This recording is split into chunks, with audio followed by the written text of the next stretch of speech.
प्रतिक्रिया ये है कि ये बरसों पहले हो जाना चाहिए था। आज आपने अगर सेना का जो अभी प्रेस ब्रीफिंग हुआ है उसमें आपने सुना, उन्होंने कहा कि पिछले 3 दशकों से इस तरह के कैंप, इस तरह की गतिविधियां पाकिस्तान के साइड से होती रही हैं।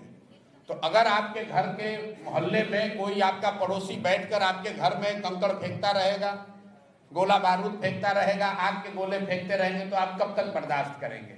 कभी ना कभी उसका उत्तर दिया ही जाएगा। और आज अगर ये उत्तर दिया जा रहा है तो पूरा देश उसके साथ खड़ा है। मेरा जनसुराज का अपना मानना है कि ये पहले होना चाहिए था, लेकिन अब जब हो रहा है तो इसको समुचित तौर पर किया जाए, इतनी ताकत से इसको खत्म किया जाए कि फिर से ये न पनपे। दूसरी बात, मीडिया को या जो दूसरे साथी हैं उनको थोड़ा धीरज दिखाना चाहिए। लड़ने का काम, देश की सुरक्षा का काम विशेषज्ञों को, सेना के वीरों के लिए छोड़ देना चाहिए। स्टूडियो में बैठकर नया नया शगुफा छोड़ने की जरूरत नहीं है।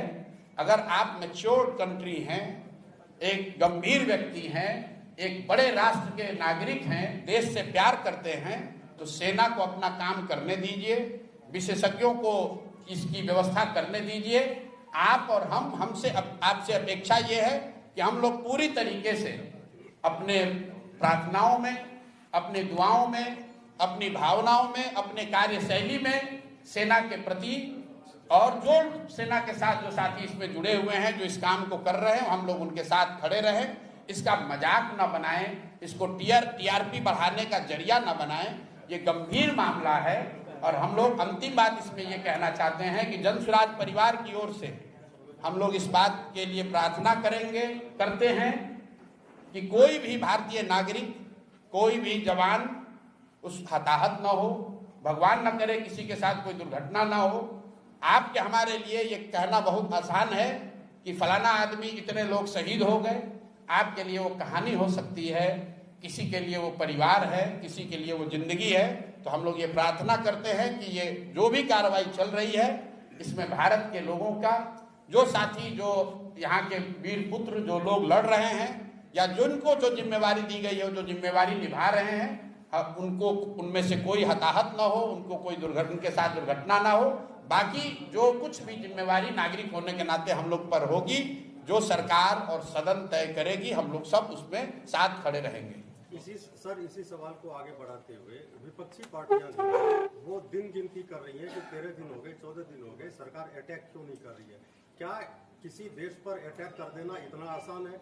हम उदाहरण के तौर पर इजराइल और रसिया को देख रहे हैं। इजराइल, देखिए, मैं आपको मैंने पहले कहा कि ये समय नहीं है एक दूसरे पर छीटाकशी करने का। लड़ाई कोई पार्टी नहीं लड़ती है, न पक्ष वाली पार्टी लड़ रही है, न विपक्ष वाले लड़ रहे हैं। देश के बच्चे लड़ रहे हैं, इस देश के युवा लड़ रहे हैं। तो इस पर राजनीति नहीं कीजिए। देश के लोगों ने सदन में सरकार और विपक्ष दोनों को चुनकर भेजा है, दोनों को उनकी जिम्मेवारी दी गई है। लोकतंत्र में, संविधान में उनको साथ मिलकर जो देश की सेना कर रही है, जो विशेषज्ञ कर रहे हैं, उसके साथ हम लोग को खड़ा होना है। उनको ऑपरेशनल फ्रीडम है, जैसा कि हम लोग प्रेस से पढ़ रहे हैं, लेकिन जो राजनीतिक नेतृत्व है वो तो देश की सरकार को ही करना है। जब इंदिरा जी थी तब कांग्रेस की सरकार थी, तब भी सब लोग साथ खड़े थे। आज भाजपा की सरकार है, तब भी साथ खड़े सब होंगे। और जब देश का मामला होगा, सरकार किसी की हो, लोग देश के साथ खड़े हैं, किसी नेता और दल के साथ नहीं खड़े हैं। इसलिए देश के साथ खड़े होइए, वो मोमेंट है। और मुझे कहने की जरूरत नहीं है, देश अपने आप, हर वो व्यक्ति जो इस मिट्टी से प्रेम करता है, इस देश से प्रेम करता है, वो अपने आप खड़ा होगा। उसको किसी नेता के सलाह की जरूरत नहीं है। सर, आम जनता तो साथ में है।